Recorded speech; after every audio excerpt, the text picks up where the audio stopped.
So the order that I'll have people answer the questions in will be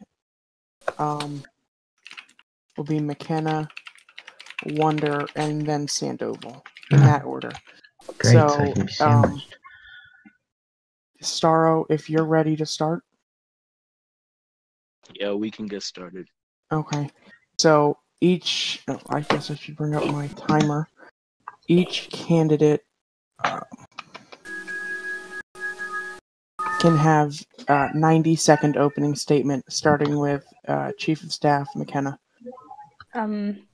Okay, so thank you all for coming, and I'm really excited to be part of the first debate in this primary cycle. I have seen in my time on Virtual Congress 2 cycles already, and have in various capacities participated in those, but never as a candidate, so I'm really excited. I'm running for president because I want to really work on the server itself. That's the main purpose. I enjoy policy, and I will also bring forth more policy in the future, but my main purpose is, since this is Virtual Congress, I want to improve the server itself, which I have done in the past as well, but I want to use the platform of the presidency to really bring forth some new change and a new era where we can have a nicer place together. All right. Congressman Wonder. It's great to be here. Most of you don't know I exist, so I'm Congressman Wonder. I've been here for since the mid-February. I have seen the concerns and wants of the people in the virtual Congress, and I am running for president because I believe I can unify the people as one and be able to pass bills for the greater good of this country. Are you done? I'll just add one more thing. I may be new at this, but I have written at least one bill, so I think that beats a lot of the inactive people. Okay. All right. And Justice Sandoval. All right. Good evening, ladies and gentlemen of Virtual Congress. Good evening to McKenna and Wonder. It's a pleasure to be here as I seek your vote in becoming the Democrat need for President of the United States. As a former cabinet member, former vice president, and current Supreme Court justice, I believe that my resume proves that I have the knowledge and experience to serve as your president. As Democrats, we must take back the White House in order to push our nation towards a future full of hope and progress. My platform contains policies and goals which protect the vulnerable, lift up the poor, encourage the middle class, and constrain those who seek to damage and take advantage of our nation's resources. The Sandoval administration will focus on reforming our healthcare system, battling the climate crisis, and rebuilding our infrastructure. We must come together as a nation to push progress, hope, and prosperity. Tonight, I hope to earn your vote for the nomination, and I wish the other candidates in this race the best of luck. Thank you. All right. Thank you for the opening statement. So, question 1. So, a reminder of the order, and this will stay the same for all the questions. So, McKenna will answer first, and then Congressman Wonder, and then Justice Sandoval. Okay, so the first question. Some Americans consider the climate crisis to be a national emergency and think that we are past the point of no return. If elected president, how would you combat the climate crisis? Chief of Staff McKenna. I want to take a holistic approach to solving the climate crisis. I believe that just tackling this issue by specifically targeting climate-related policy is not enough. We need to tackle this from many different sides, including improving our nation's infrastructure, which is not only crumbling, but also could, in that reform, directly invest into green and renewable energy, which I have also passed bills and co-sponsored bills about this issue, because I believe if we only think about carbon taxes and we think only about something like the national electrical grid, then we are looking at this issue too narrowly. We really need to encourage the American people to have options other than relying on fossil fuels and not just throw money at the problem or have the American people be burdened too far. So my view is that if we tackle a lot of issues at the same time, this will also have a positive effect on climate change, in addition to passing climate change related policy as well. All right, thank you. Congressman Wonder. I agree with McKenna on this, and there is a lot of problems with our infrastructure and how we are built on non-renewable energies. But carbon taxes will help slowly start to cut down on emissions throughout the years and will be able to reduce our emissions totally. And I think that as president, I would not sign a bill unless it has, and if it's affecting the climate, it needs to have some beneficial aspect towards green energy. And I believe that we need to invest more in things like solar energy, nuclear energy, and slowly start to back away from things like oil and natural gas. But there are so many jobs that are involved with things like that. We would need to be able to find a way to find new jobs for people who currently work in the oil industry and move them over to green energy, as I like to call it.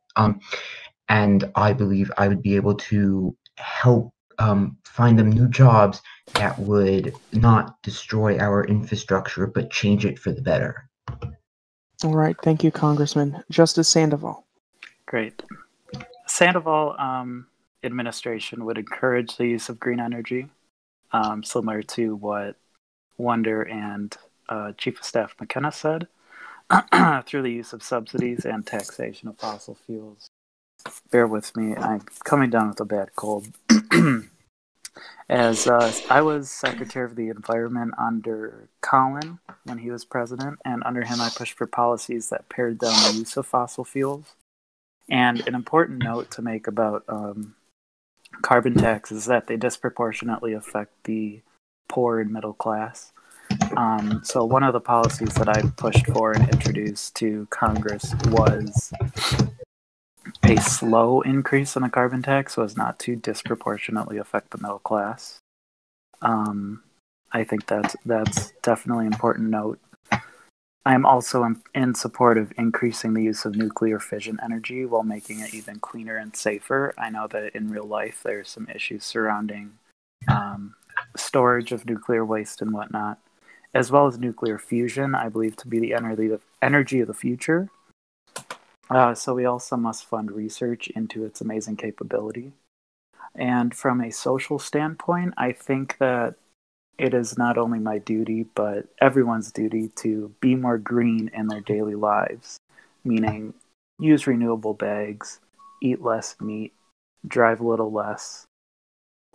I think that all of these things coming together in our capitalist society, we can tackle climate change as a population. Thank you. All right, good answer.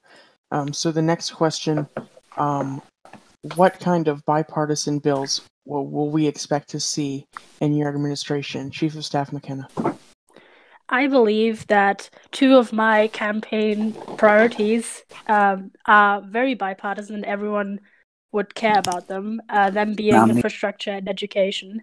I believe that those are foundational issues to our nation that everyone can agree on, need to be improved, and that everyone will benefit from them being improved, from fixing our roads and bridges, to improving access for rural Americans to both the internet and to better infrastructure in general, as well as obviously education reform, bringing more of real life into the classroom and bringing the experience Americans need in the new future to them as soon as possible, as well as obviously using the amazing capabilities of an educational system to improve equality and to further positive values in the nation.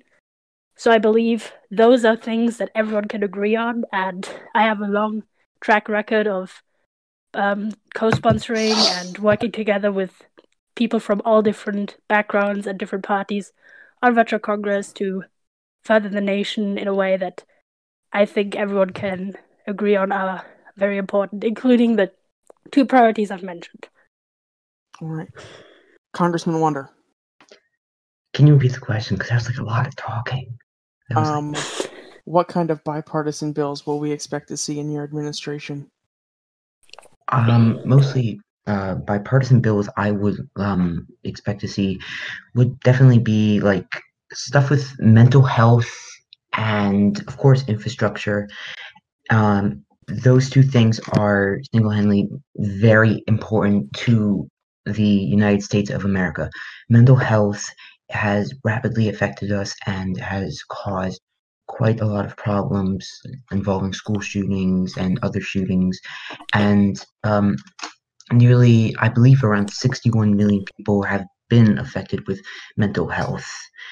I would want to push bills that would strongly help people with mental health issues, helping them find ways to become more, not help them not be, I'm trying to phrase this right. I don't know how to phrase this properly, but I want them to not find cures for mental health. That would mainly be one of my bipartisan infrastructure. I just have to agree with McKenna on that. I don't think I have much else to say because McKenna mostly took up all my talking points. But thank you.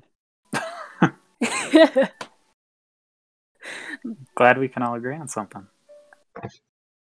That'd be a first time.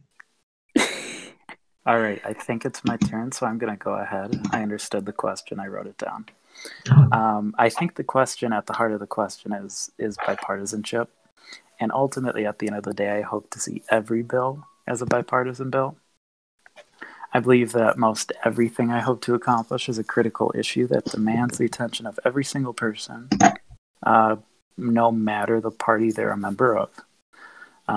I understand with my ideas, which you can read about on my campaign website, of course, there will be compromise.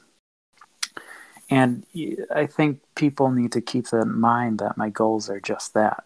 They are goals and a dream of a greater society. It's a greater society package that I've put together. In an ideal world, I have my view of utopia, but in reality, we must all learn to compromise and work together in crafting a future of success. And I think at the heart of this, every single bill should be bipartisan. I think that's all I have to say on this question. All right. Today, many Americans struggle to pay for their healthcare and prescription drugs. What is your solution to the many healthcare problems in this country, and is it a doable, cost-effective solution? Chief of Staff McKenna. I would say that our Virtual Congress has done, in many ways, more than real-life Congress has done in the last 10 years, and we've only been at this for less than 3 months. Just looking at what HHS Secretary Vita has done alone, his work alone has been incredible, and I would gladly have him be an advisory body for me, as I believe he's probably one of the most knowledgeable people to have on our server. So I think with his work in the past, we've done a lot to improve healthcare access and affordability for Americans in a way that I think everyone can agree is a huge improvement upon the real life situation. So I would want to continue in that direction. I think something especially regarding prescription affordability is very important. I understand, obviously, that companies need to have capital to invest into R&D, but I still think Americans shouldn't go bankrupt or go without their medication because they can't afford it. I think the government has a lot of power to affect that change positively, as it has done in other nations. I'm not sure if there's a lot that we've already done, but there's a lot that we can always do. So I think if we go in that direction that we've already gone in the last 2 months approximately, I think we can really fix a lot of the issues and fix them permanently, hopefully.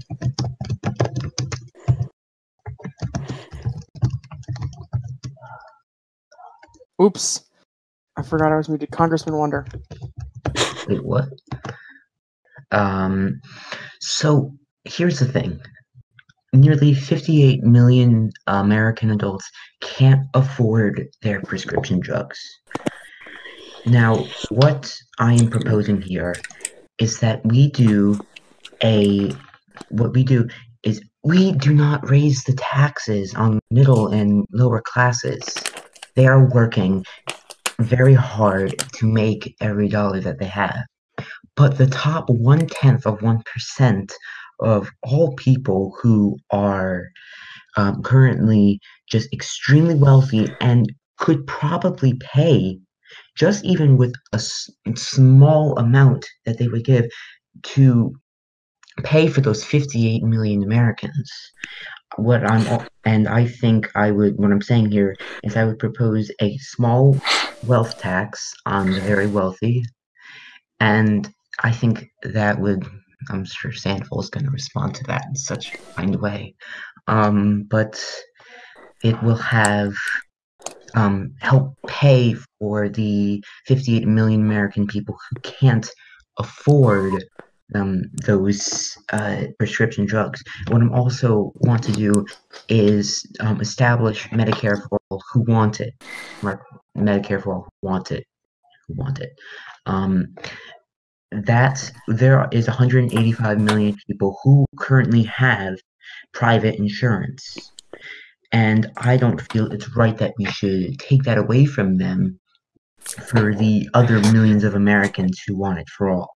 Which is why I'm saying for all who want it, they can have it. But for those who want to stay on their currently bill, who want to stay on their current insurance, they can stay on there. That's some of the stuff. I don't know. Okay. All right. Justice Sandoval. All right. I know Wonder did say I'd probably respond, especially to that wealth tax. I'm going to say no, I'm not in favor of a wealth tax in any way. That money has already been taxed. I'm not in favor of double taxation. Now moving on to the question. I think that America needs to strive to lower healthcare costs and increase the availability of quality healthcare, and especially access to prescription drugs.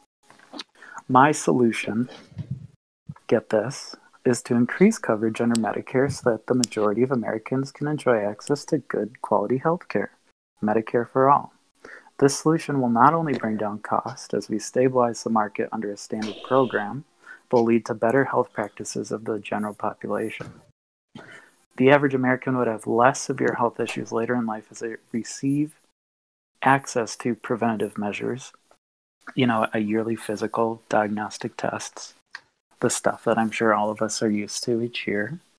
And regarding prescription drugs, we need to take it to Big Pharma, and lowering the price of prescription drugs. We need to allow the import of foreign generics. We need to tackle this issue head on. An M4A system also makes it so that the U.S. government can better negotiate prices for those utilizing the Medicare system. Right. There's fear that the private insurance will be banned under a system like this. I know Wonder talked about this a little bit, but I would absolutely allow private insurance to remain as an option for those who wish to add complementary coverage to the basic healthcare plan that would be offered under my M4A program. But yeah, America must step up and provide basic healthcare to every citizen of this great nation. I think we deserve it. Can I respond to that? I wasn't mentioned, but can I have a short follow-up question? Can I respond to that? We'll let McKenna and then Wonder comment. I'm just asking, are you saying basically everyone gets health insurance under Medicare for All system, but they can additionally buy private insurance, or they can completely opt out of the public, quote-unquote, the public healthcare system and stay on their private insurance, which would then also be known as Medicare for All who want it, so I'm a little confused about this. Okay, so this system would allow people who want to be under the Medicare for All system to get that. Every American would have access to basic coverage. As you know, in private insurance markets, you already have tiers of coverage. You have a bronze plan, a platinum plan, a gold plan. It would be tiered similar to that. So people who can afford private insurance can absolutely purchase additional complementary insurance because some people have different needs. Some people have pre-existing conditions. So that's why I think that the two markets need to be available for the people who want it. Okay, Congressman Wonder. All right. So, okay. A wealth tax, as proposed by Senator Elizabeth Warren, I don't know why she's still in the race, would begin to tackle all this by placing a 2% wealth tax on all wealth in excess of $50 million. Now, according to estimates, this would generate $2.75 trillion over the next decade. Now, that won't just have to be used for healthcare. It could also provide for education, infrastructure, and everything else we need. Now, a wealth tax revenue helps bring the economy back into balance, but would also, and also, may I mention that in the 1970s, the wealthiest 10th of Americans owned about a third of the nation's total household wealth. Now, the wealthiest 10% owns about 75% of total wealth. America's richest 1/10 of 1% now owns as much as the bottom 90%. Now, what I'm trying to say here is that the wealth gap between the rich and the poor is spreading farther apart. And now this is pretty bad, and I think a wealth tax would be able to bring that closer while still keeping the wealthy able to have a lot of their money, but that wealth tax would be able to go to not just things but healthcare, but other stuff. All right, we're going to move on from healthcare. That conversation got a little off topic, so we're going to move to our next issue. What is your stance on abortion, Chief of Staff McKenna? I believe in what is I would say, sort of old phrase of that I think abortion should be safe, rare, and legal.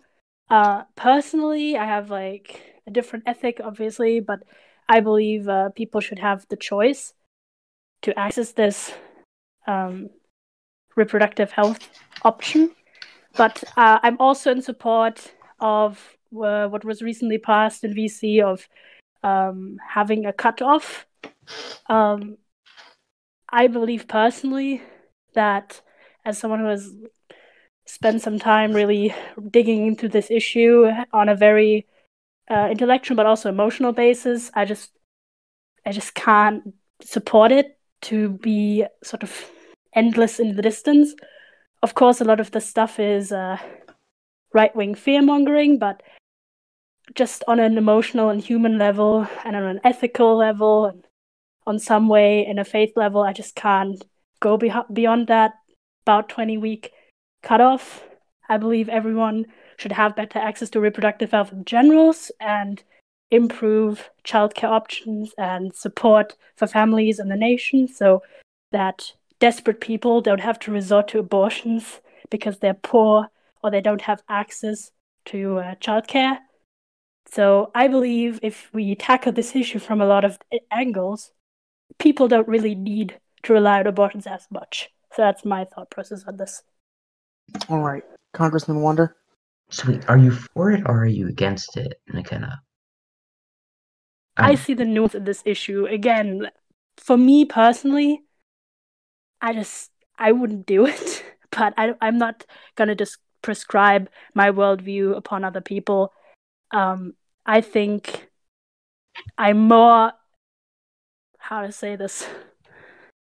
Generally, I would say I'm more focused on life in terms of wanting to improve the options for people so they don't have to resort to abortions. But if they do, I think it should be legal. I think they should have the access, and I don't think it should be restricted to the crazy amounts that we've seen in some states with heartbeat bills, etc. I believe a lot of positions on the topic of abortion are just people who are very unknowledgeable about the topic of female reproductive systems. So that's my position on this. Okay. I'm just going to come and say I'm pro-choice. Why should the government be deciding what women's choices are for abortion. Sure, it may be that some women are getting an abortion and that you want to improve their chances that way they don't have to get it. But there are some women who just don't want to have children. And I think we should be pro-choice for this because it is their right. They should not be discriminated against from being able to get an abortion, and they should be able to get an abortion without government telling them no, you can't because of X, Y, and Z.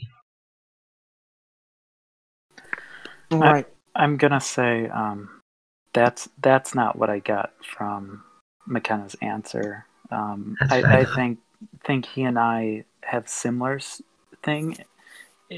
views in that I am pro-choice, but I am not pro-abortion. Through a Medicare for All system, people have greater access to preventative pregnancy measures, sexual education, non-abortive contraceptives. And for this issue, I'd like to call it a colleague of mine who can't be here tonight, Congressman James, who's worked hard on my Greater Society campaign. He's worked with me on creating bipartisan solutions regarding abortion that I think most anyone can agree on. This includes benefits for pregnant women, free counseling and parenting classes, increased funding for adoption services. Personally, I believe every life is sacred. I understand the need for abortion, and I would never, ever, ever block a woman from seeking out the procedure. They need to get it safe. I mean, they obviously need to have access to it. As president, under these policies, you'll see a decrease in the abortion rate, I think, and an increase in funding for those mothers and fathers who need it the most. So it really boils down to pro-choice, but not pro-abortion. You don't want to increase the abortion rate. You want to better support people because they're not getting an abortion because they just want to do it. They're getting it because they're in financial troubles or in not the right place in their life. Thank you. Right, I would also just say that I thank the justice for correctly interpreting my position. Abortion is obviously an emotional as well as a political hot button issue. So I think nuance is important, and I would agree with the justice's position on pro-choice but not pro-abortion. All right, just for the sake of time, I'm going to be a little more strict on the 1 minute limit to respond. So when my stopwatch here hits 1 minute, I will cut you off and move to the next person. So, just for the sake of time. All right. Today, for-profit prisons still exist in America. Some are calling for the abolition of these for-profit prisons. What is your position on for-profit prisons, and how do you plan on changing the way we conduct prison sentences if elected president? Chief of Staff McKenna. What was the end of that question? How do you plan on changing the way we conduct prison sentences if elected president? On the topic of for-profit prisons, I find it honestly abhorrent. I don't think people should profit off of other people's suffering if they're literally serving out a sentence for their crimes. I don't think that should be a profitable enterprise. We've seen in many reports who suffers unjustly and cruelly, in fact, because for-profit prisons want to make a little bit more of that profit. They get a substandard of living, subhuman standard of living.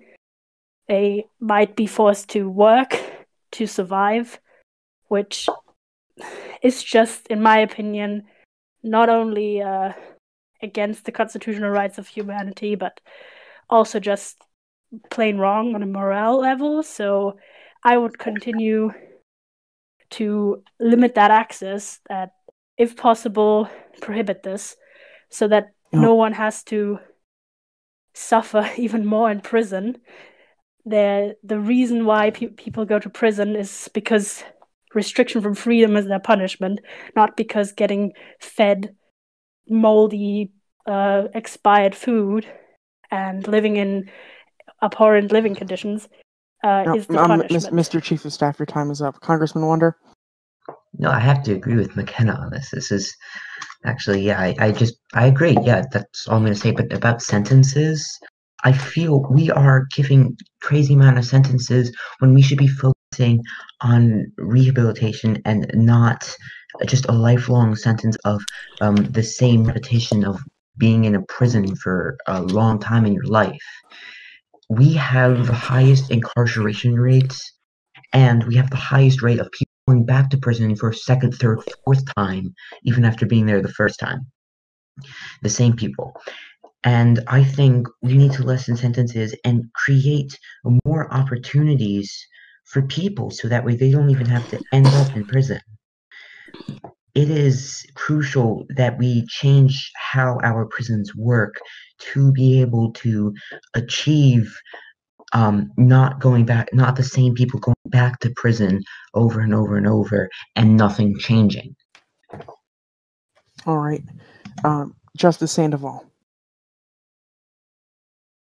Justice Sandoval? I did not mute myself. All right. Oh.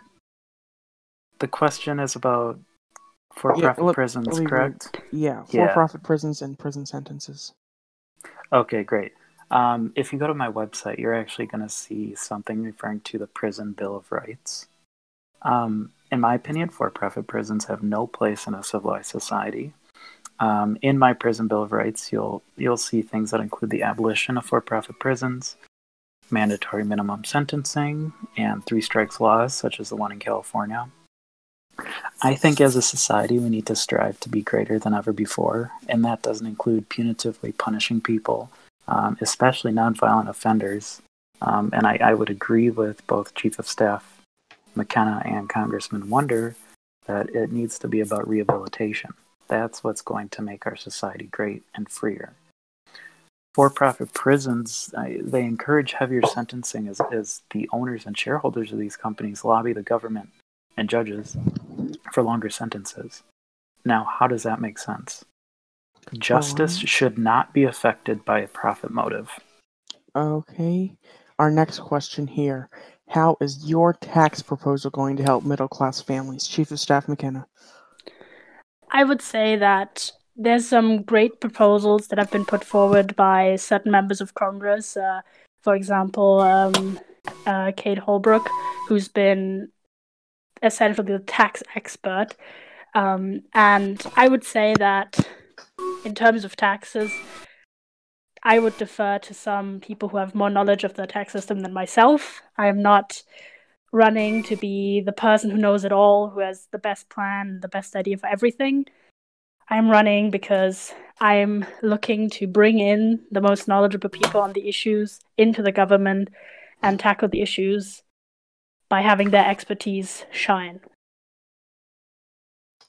Are you finished? Yes. Okay. Congressman Wonder? All right, taxes. I'm just going to go with the 2-cent wealth tax again on the wealthy. I know that's going to be brought up, I'm pretty sure. But as I said, the 2-cent wealth tax will not just provide for healthcare, but infrastructure and economy and education. And yeah, I am not, as I say with McKenna, I am not like the one with, I'm not the one for all the crazy, I can do this better than anybody else there, but I mostly have to agree with what McKenna said on that. But I haven't even had personal finance yet, just saying, so don't call on me about that. I'm sure that will be brought up. Yay, I shouldn't have mentioned that. Anyway, Sandoval, you're up. I would like to commend the congressman for his humor and good nature. I would commend as well. Regarding the question, my tax proposal would raise taxes on the wealthy mainly. I cover this on my website as well. As we move towards an N4A system, eventually each person will need to pull their weight. especially the wealthy and corporations. What we need to do is better tax and close these loopholes for the wealthy people and corporations that abuse the system for their own benefit. We'll also put in place steps to help repatriate corporate money, which sits untouched in tax havens around the globe. We can raise trillions of dollars through taxing the wealthy and corporations, and put that money to much better use, including Medicare for all and various infrastructure proposals. All right. Thank you for your response. Our next question. How does your experience in virtual Congress make you the best person equipped to be president? Chief of Staff McKenna. I would say that I have a very long record. I'm not sure if I'm the longest serving member of the candidates, but certainly one of them. I've been here since the first week of virtual Congress, essentially. Have served in over a dozen different positions, from serving in the administrative branch to the legislative branch to the executive branch as well. I've been chief of staff under 3 different presidents of 2 parties. I've served in all my capacities to fight for the people and to fight to make the experience of virtual Congress itself more fun, from bringing the news to the front page and also improving interest and access to reading and art and sports and religion as well for those who are interested. So I believe that my dedication and my continued service over the last 10 weeks have shown my commitment and why I would be a good president. All right, Congressman Wonder. All right, man, I've been here for so long, since February 14th. That's like really long. But like, I'm joking, by the way, so don't take me seriously. I can do math. Thank you. Anyway, I have heard what the average congressman and congresswomen have said throughout, and not just people who are vice president, like staff members and people who are just the regular congressmen, congresswomen. And I've heard their complaints and what they want, and I believe I can take that and bring it to the presidential side of things. If you let me, I can help take what the people need, what the people of virtual Congress want, and bring it to a reality while keeping things bipartisan and unifying us at once. All right. Justice Sandoval. Great. I mean, in virtual Congress, I've served as a congressman, a cabinet member, vice president, a current Supreme Court justice. Not only this, but I went and checked, and I'm pretty much consistently in the top 15 most active users on the server, as well as on voice chat. And in fact, out of all of the candidates here, I am by far the most active users in terms of messages. And I've worked with both Democrats and Republicans in passing sweeping legislation which betters our nation as a whole. As president, I hope to continue this legacy of bipartisanship, and I'm hoping to serve as president just as well as I did in all of my other positions on this server. All right. For our next question, what is your stance on President Wilson's administration? Chief of Staff McKenna. As a current member of the administration, I have to say that I've been consistently impressed with the focus that the president has put on his administration on the political side of things, so to speak. He's had a record appointment of his cabinet, and every position that has been in any way left open was filled almost like immediately, maybe a day or so after the vacancy had appeared. The cabinet is a mixed party cabinet with members of both parties as well as independents present. I've been honestly pretty impressed on that side. Obviously, I have political disagreements, but I believe my and everyone else's service who serves in less political positions doesn't have much to do actually with how much I agree with the president on Chief of politics. Staff, your time is up. Okay. Congressman Wonder? As not member of their staff, here's what I've seen from the time that I have been in Virtual Congress. I have seen a little bit of, from what I've heard from the February election, some sort of corruption, and I have not, and Wilson, in my opinion, is not a good president. He hasn't really done that many things. I will say he has helped pass a lot of bills, which I do support, and he hasn't vetoed a lot of bills that aren't. He hasn't vetoed bills that are good, except for one. But other than that, I really think that we can do better than someone like Wilson. I really do believe that he is not the best choice to be president, and we can certainly do much better than him. I don't think I have much time left, but okay. Okay. Justice Sandoval? All right, regarding the Wilson administration. Yes. That's a tough topic, especially after that god-awful election we had last month. After his election, I reached out and expressed support for their administration to both President Wilson, Vice President Hull, wishing them the best for a month full of unity. Unfortunately, I don't think we've gotten much of that. I think that from what I've heard from most Democrats is that they've been unsatisfied with the quote-unquote unity tickets. I think it kind of tricked us into believing that we would be heard more so than we are. Not only did we see that whole fiasco with the Chief Justice, where the president got his mod role taken away, we witnessed a scandal come out of the vice president's political campaign that didn't happen. And I have much support for both the president and vice president. But of the administration, not much at all. Justice, your time is up. If elected president, what would be your administration's plan regarding North Korea? Chief of Staff McKenna.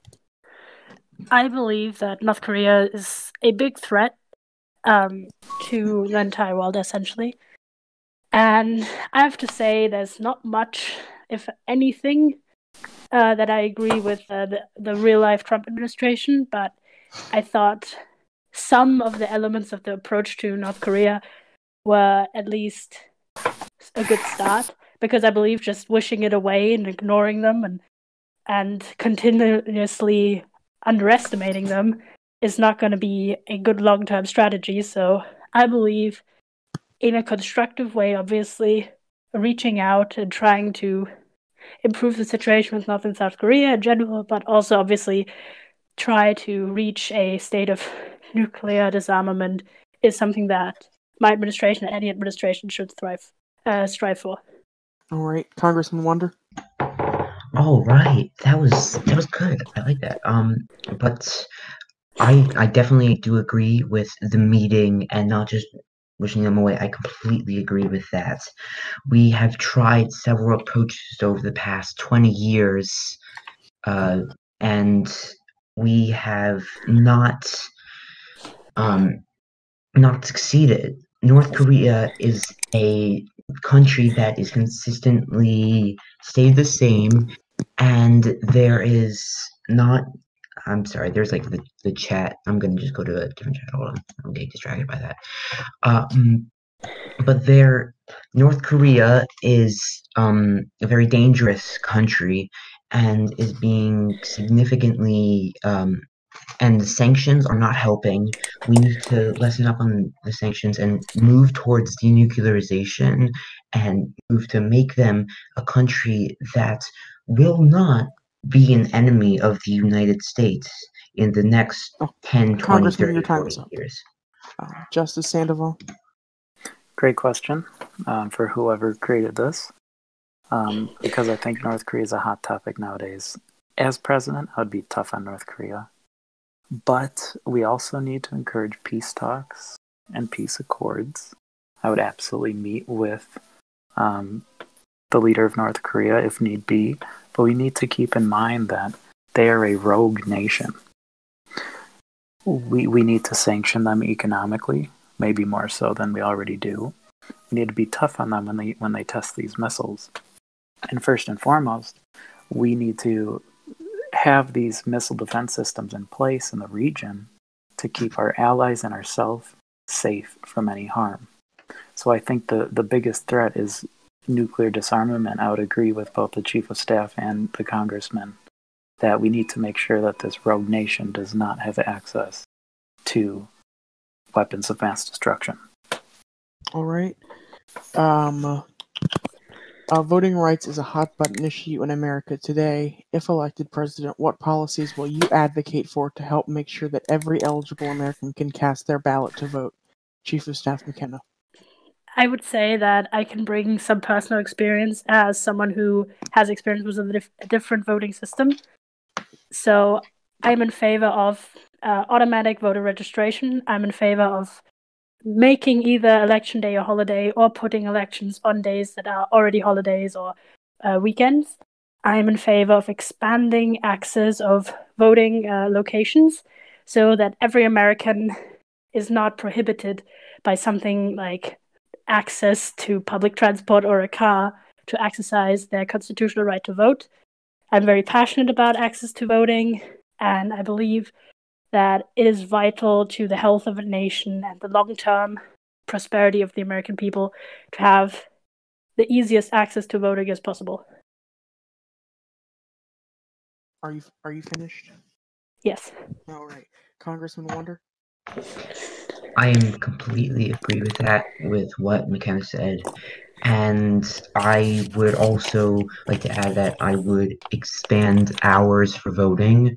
That way more people can get there and not have to rush and be able to go at a time when is convenient for them, not that they are forced to miss it because of a certain deadline that they have at work or school or anything else like that. I would, I'm all for pretty much everything that McKenna said. Yeah, McKenna took up everything that I said. Wow, nice one. All right, are you great. finished? All right, Justice Sandoval?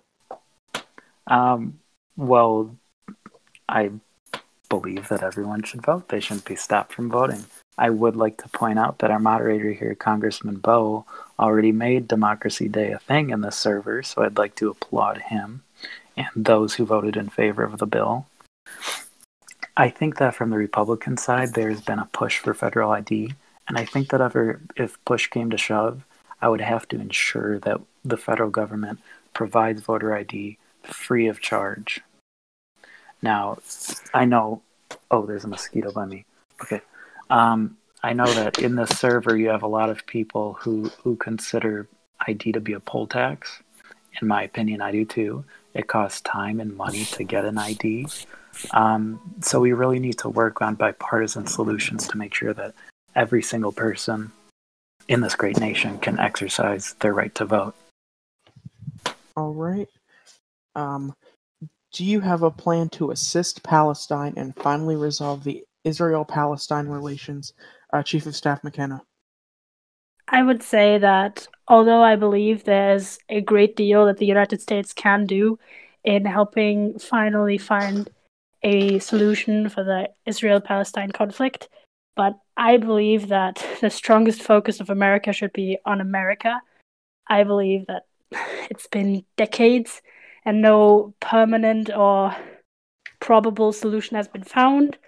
So I believe that there's only so much we can do, and we should focus more on other issues, while also keeping obviously an eye out and doing the necessary things if they are needed, including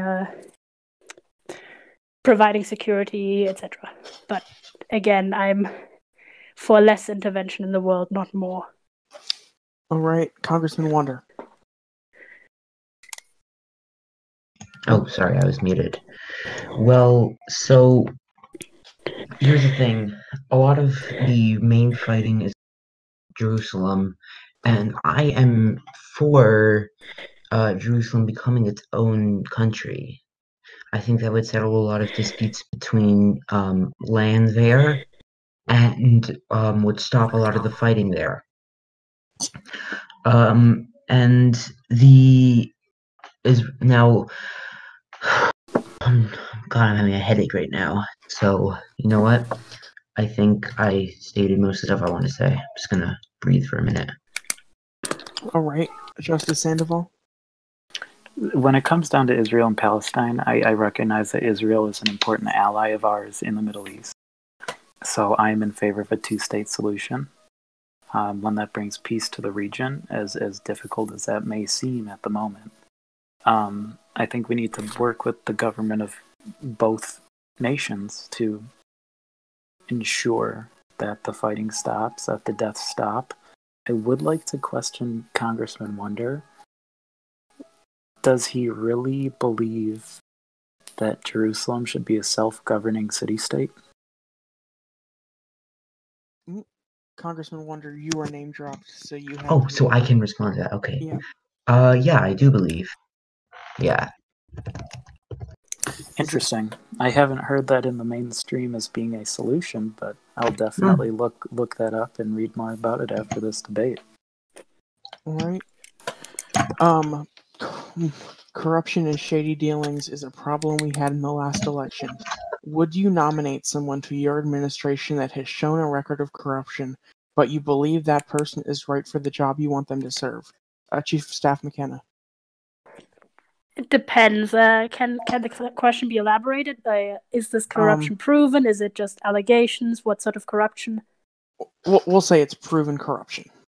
Proven corruption. Yeah. The most important thing that I think is necessary for a well-functioning government that looks out for the people is that people who are provenly corrupt should not immediately be rehabilitated into high-level power positions.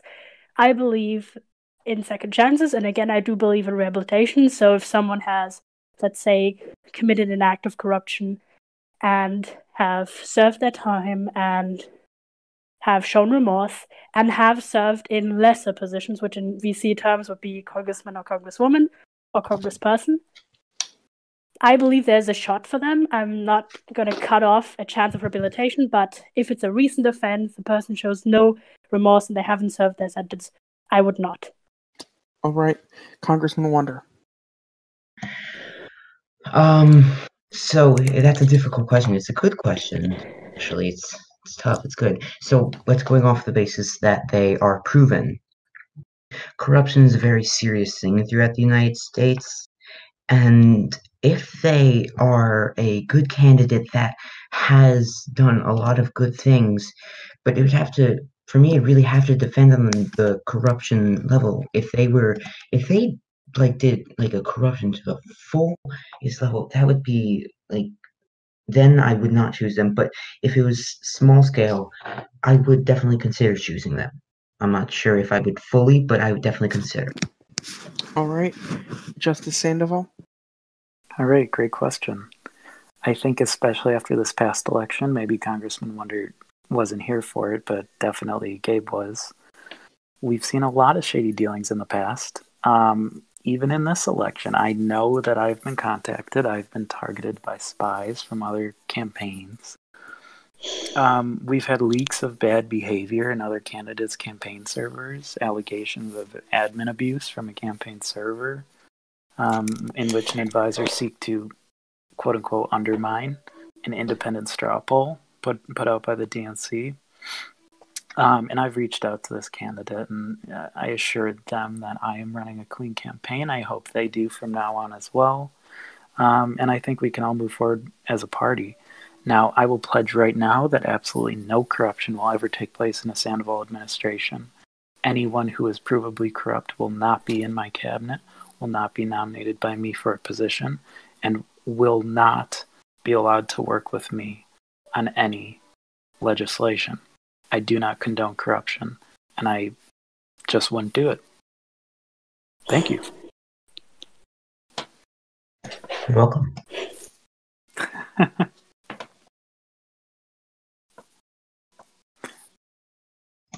done, Bo? Bo. Is that So- it? So, how's everyone doing tonight? I'm good. That was pretty good. I got my ass kicked. No, I think Wait, there's more questions. Nope, not done. Oh, I didn't okay. realize I was muted. So in Sandoval's response, there wasn't a specific name drop there, but we should all know who he's talking about. So if that person would like to respond and make a statement right now, that option will be available to them. No? Okay, we'll move on. If elected president, how would you work with Congress to address the current budget deficit? Chief of Staff McKenna. I want to issue a broad spectrum audit of the entire government, essentially, to reduce unnecessary spending, to evaluate everything that's been done, not necessarily to see if it's good or bad, but just to get an overview.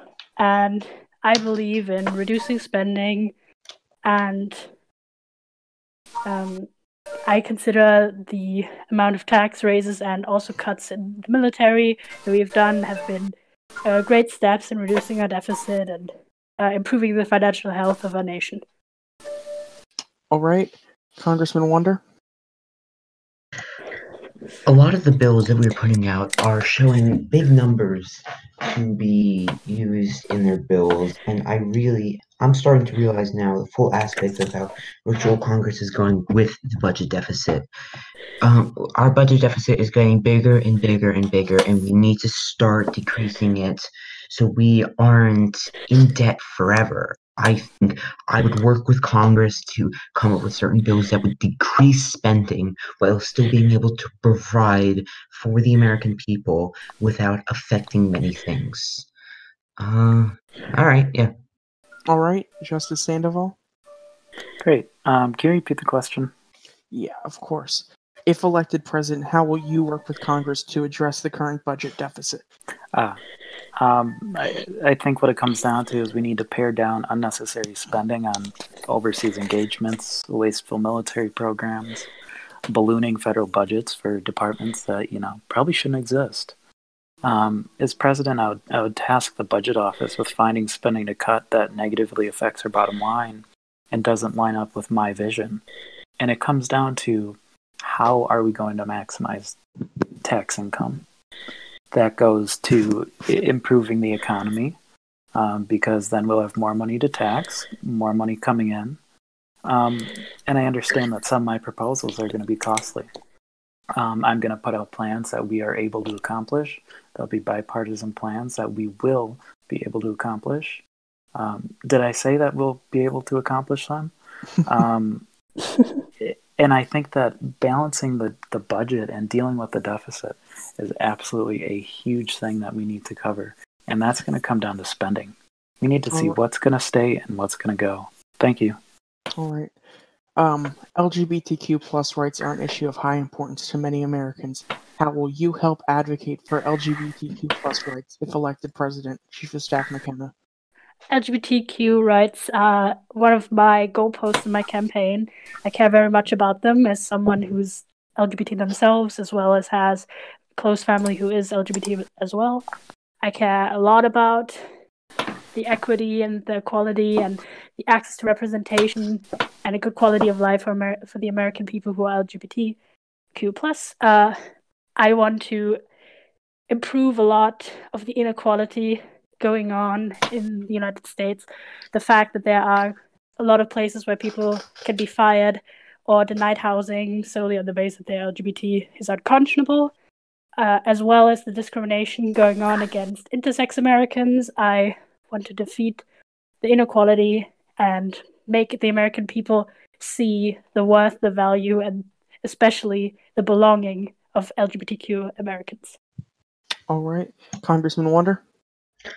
All right. As being in part of a family with some people who are part of that community and having some friends that are, this subject is very important to me, and I think no person should ever be discriminated against on their sex, what they believe in, or who they feel sexually attracted to. This is an issue that has come up much more recently over the past decade, and luckily, same-sex marriage was passed, which is a landmark thing, but I think we need to do more.